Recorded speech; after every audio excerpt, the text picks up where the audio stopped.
Okay, so turn this video off if you don't want to see a ton of new technology and kind of get live streaming overload.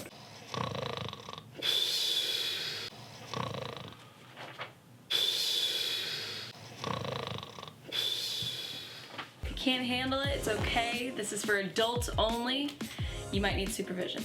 We know you guys have been asking for a studio tour, and it's kind of one of those things where it's always evolving, it's always changing. We're gonna take you through our studio, and we are here in the live chat, so say hi. We're gonna premiere this video with you at our normal time on Monday at 2 p.m. Eastern, 11 a.m. Pacific. Feel free to comment on the techiness. We'll see you guys in just a minute. Let's start the tour. Here's our new podcasting studio. Welcome. One of the things about the podcast studio that we really like is the digital audio mixer here. This allows us to do mix minus in all of the headphones. Chip, chip.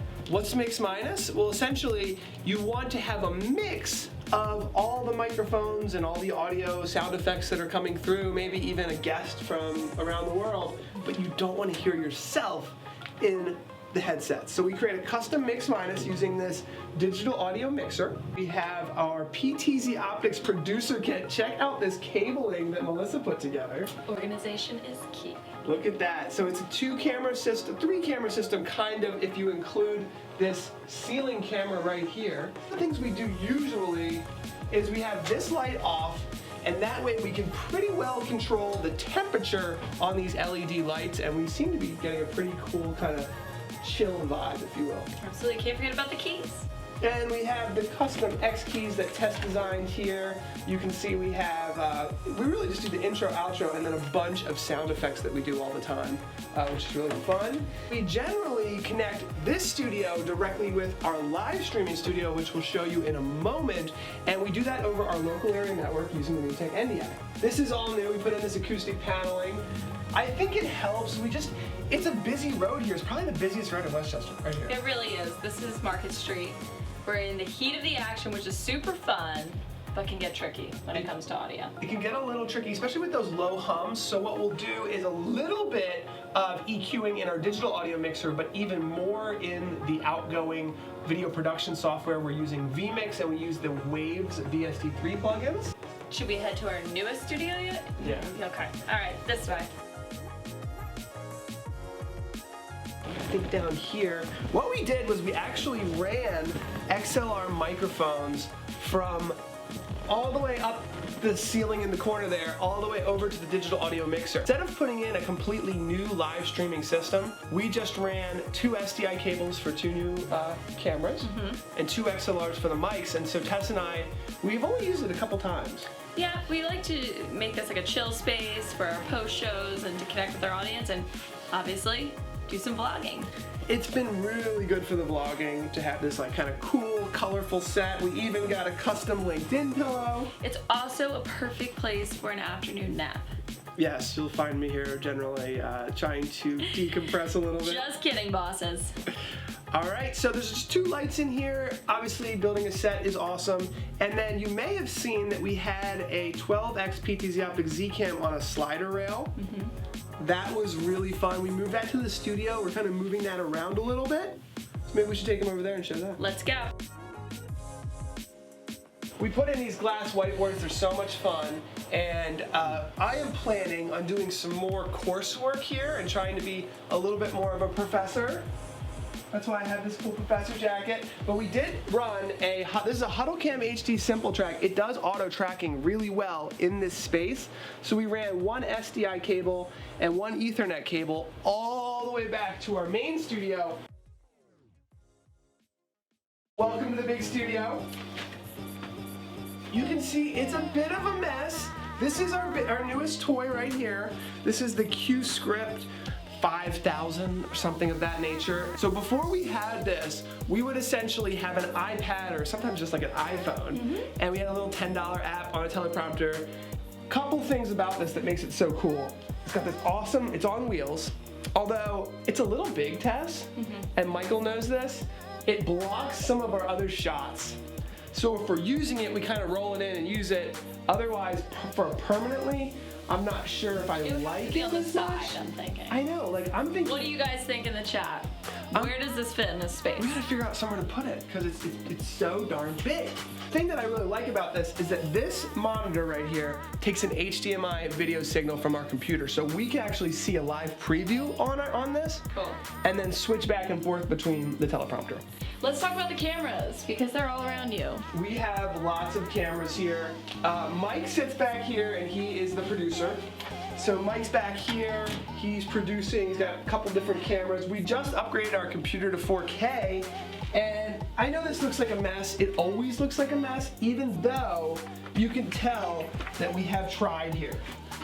This is something that I suggest if you have a studio putting in, just somewhere to put the cables so that you can try to stay organized. This is a brand new 4K live streaming computer that Tom Sinclair built us from Eastern Shore Broadcasting.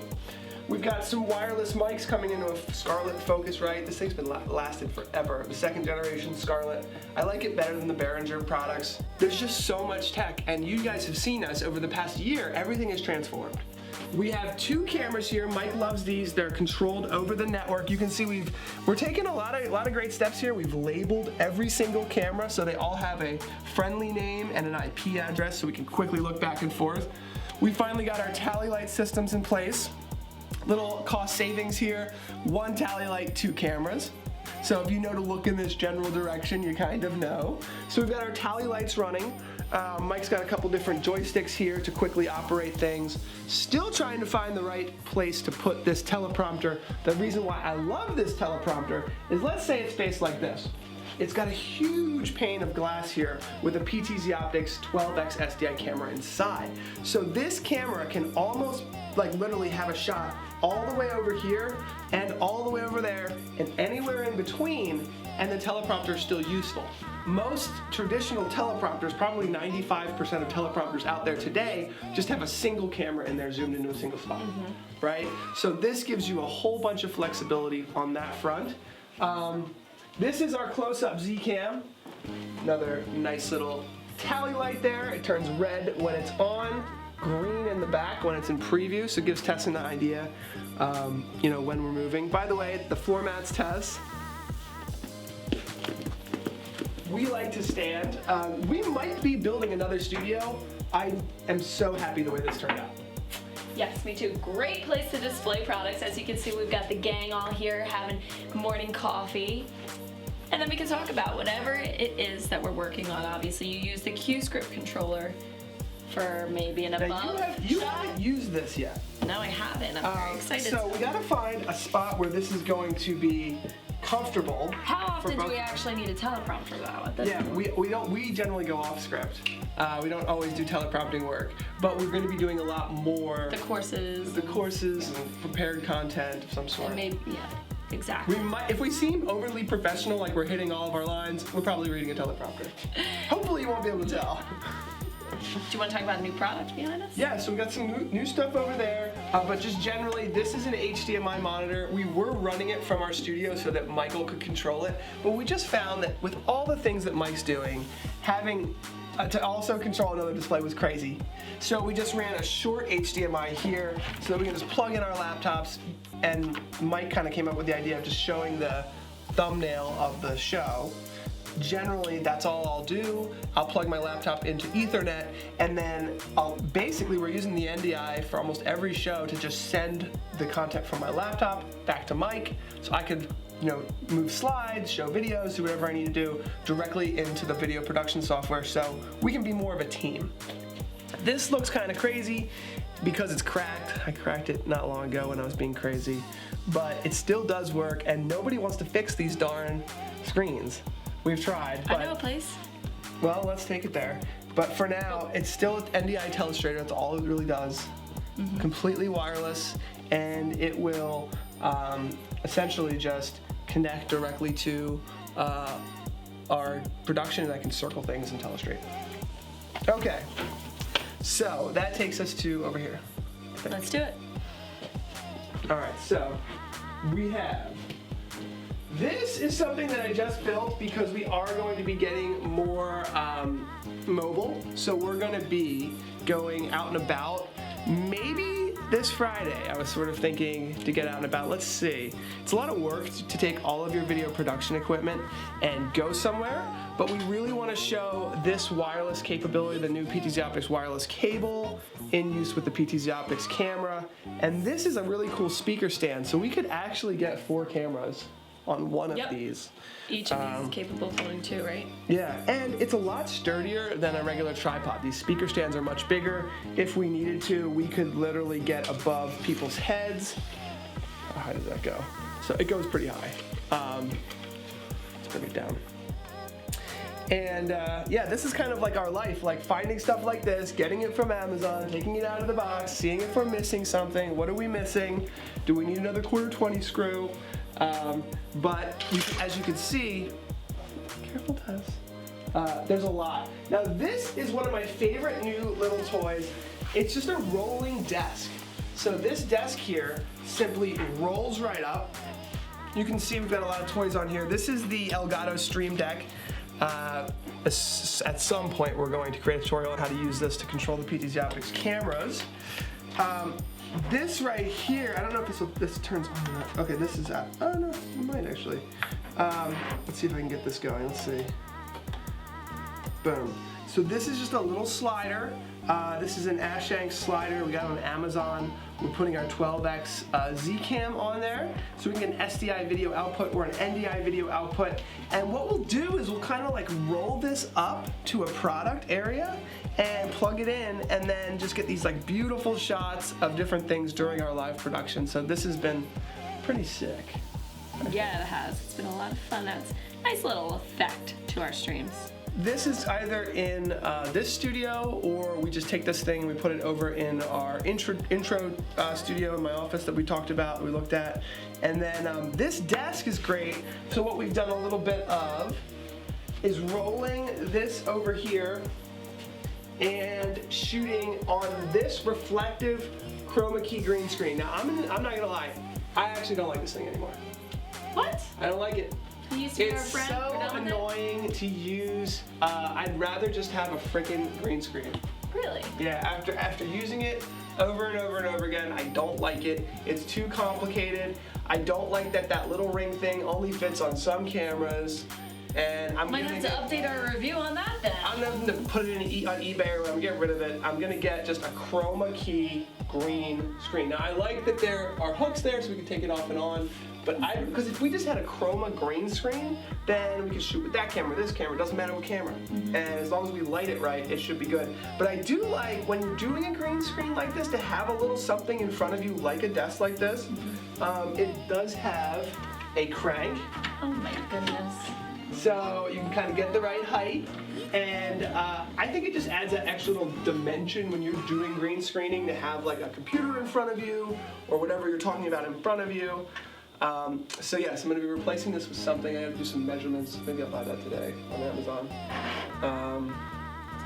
And I think that gets you kind of caught up. I think that's the studio. Unless, did you talk about lights? We didn't look at the lights. I think a lot of people would probably be interested in that. One thing that's interesting, if you look at this light up here, is that instead of building, and I know a lot of studios do this, and I'm a little jealous, but I'm not sure, they build these like grids, I guess you would call them, a trussing system in the corners, and then you have the ability to hang things from. Lights. Remember, they're expensive, and they take up space. So this is not the biggest room in the world. 20 by 20 is like an overstatement. It might be like 18 by 18. So by wall mounting the lights, we have basically gotten tripods off the floor. You know, that was a big problem for us, like tripods on the floor. In fact, Mike, I'll probably, with this camera right here, one nice thing would be to get this tripod off the floor as well. And see what we did here? I love these light things. See this light thing here? It's they're on Amazon. Just search for Studio Light Wall Mount. They're like 20, 30 bucks each. And so we've taken these and we've put them all over. I mean, there's 1, 2, 3, 4, 5 of them on the walls, 6 on, if you count that table. And Mike, I think I'm gonna put one right here too and get this tripod off the floor. because like floor space is so important. We got rid of these. We had chairs here. We did. We bring chairs in from time to time, but like I think more and more what I find more entertaining being on our feet, you know, whether we have a stand-up Energy desk, high. having a little bit of ability to maybe walk over to a green screen or walk over to something where we have some more presentation ability. So those are the lights. There's 1, 2, 3, 4, 5, 6, 7, I think, 6 or 7. So right now, as you can see, we're always in the midst of trying to update and change things. Finding the perfect spot for the teleprompter. There might not be a perfect spot. Maybe we just roll it in, roll it out. Replacing this chroma for flex media thing is good for certain situations if you have a dedicated space. But when we're running around and trying to use this thing, I don't like it. I'm getting rid of it. And then lighting, you know, depending on how things work, but that's it. I think that's the full studio tour. And that's all, folks. Where should we head next? Thanks for listening to me rant for a little bit. I'd love to hear your comments below about what you think is most exciting, how you've seen us use the studio, how we could use the studio, because that's what we're always thinking about. And what do you think about vlogging? Yeah, we're going to be doing some premieres like this so we can show you a little bit more of what we're up to. I think that there's going to be like waves like this, Tess, like where we do a lot of live streaming, we can connect with you real time. These premieres, we're still in the chat, we're still talking to you, we're here right now. It gives us a little bit of a different perspective, and as the summer comes along, that for us is sometimes a time where we're doing some reflection and trying to figure out how to best capitalize and optimize what we have. So let us know in the chat what you think about that, and I guess we'll see you on the next live vlog. See you guys soon.